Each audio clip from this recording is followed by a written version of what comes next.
Hello, everyone.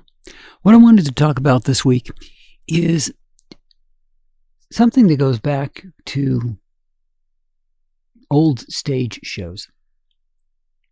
There was a performer known as a fan dancer, and the entire performance was just showing you enough for your imagination to fill in the rest.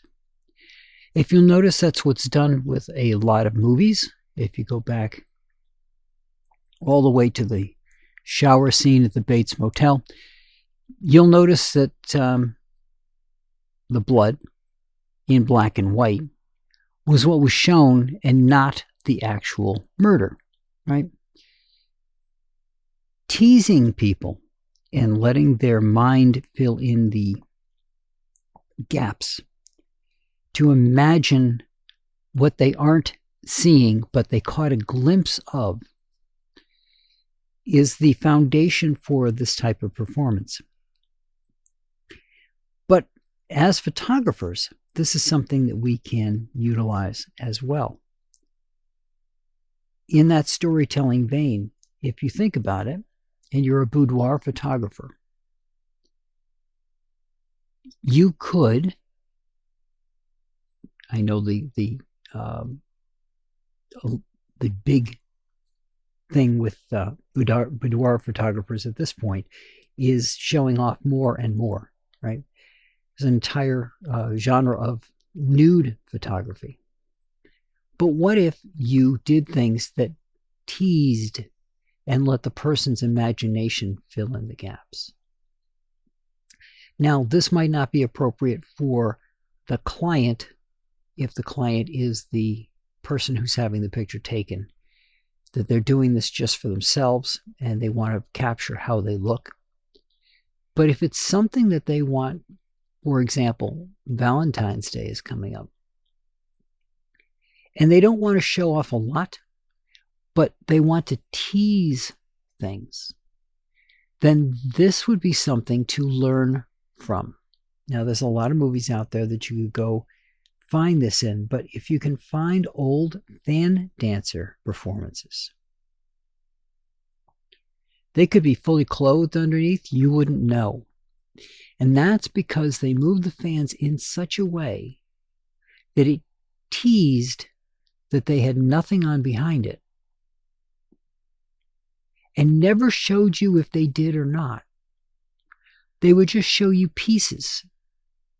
So if you were thinking about it from a cutout perspective, they could have a full outfit on with just these cutouts for where they were going to show, so they would show skin, but you would imagine that they had nothing on behind those fans, that if the fans were to fall, they would be standing there naked.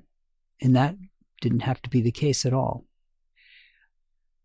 But it left it to the imagination. It left it to the mind of the person who was viewing the performance to fill in those gaps. And that added to the performance. So as we head toward Valentine's Day, one thing to think of is a way of photographing that's like boudoir light. It's not the full boudoir photo shoot with somebody in lingerie or naked, but done in such a way that it teases. For example, a long shirt with just a bit showing, but you never see from the waist down, right? You just see the shirt, and you see the shirt tease that maybe she starts to pull it to one side or something to add to the imagination of the viewer, to let them fill in that gap as a way of kind of bridging the gap between a full-on boudoir shoot that somebody would share with somebody else and something that's a little more PG, but at the same time allows for the person's imagination to fill in those gaps and make it a more enriching experience because of that. And that's what I got for you guys this week. And I'll talk to you all next week.